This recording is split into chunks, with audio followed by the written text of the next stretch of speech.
Sige ate bibigyan kita ng konting tulong. Kaya lang hindi naman ito malaki. Sana makatulong po sa'yo kahit panggamot-gamot lang rin. Ano ba tawag dito? 5,000 lang to. Sana makakatulong sa'yo ate. Maraming salamat. Kaya kabagaling Pasko. Nagano ka pa yata? Nagsibar ka pa yata?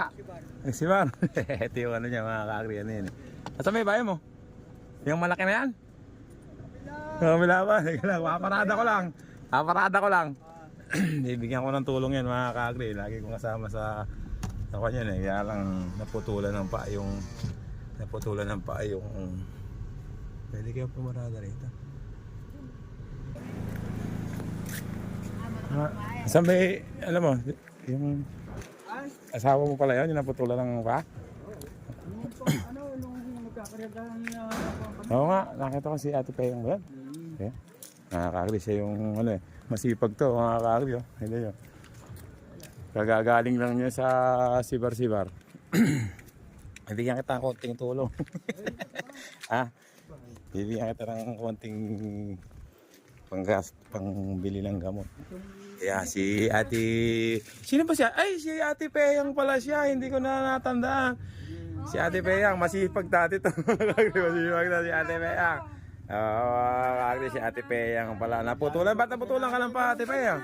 Natinig ako ng maliit lang siya. Kaso, yung di masyadong pinadoktor ko dito sa center natin. Kala ko simpleng tinik lang. So, nung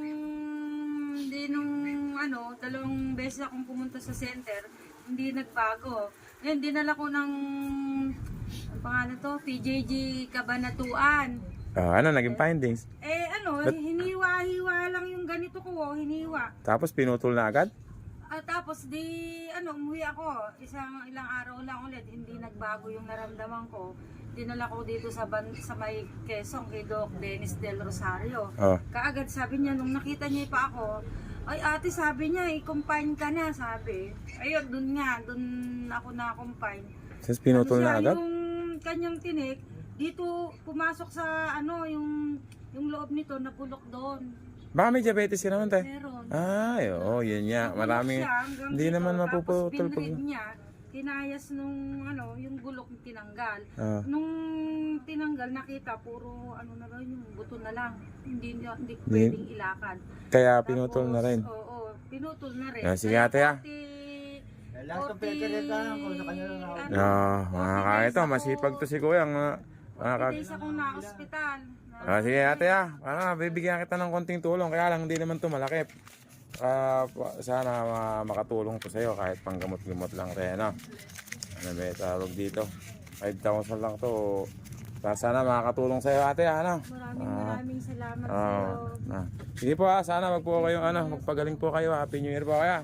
Hindi na rin ako magtatagal mga kaagri. Mga kaagri, yung pagtulong naman sa kapwa, hindi naman pakalakihan yan mga kaagri. Tsaka sabi, wag ka maghihintay ng kapalit.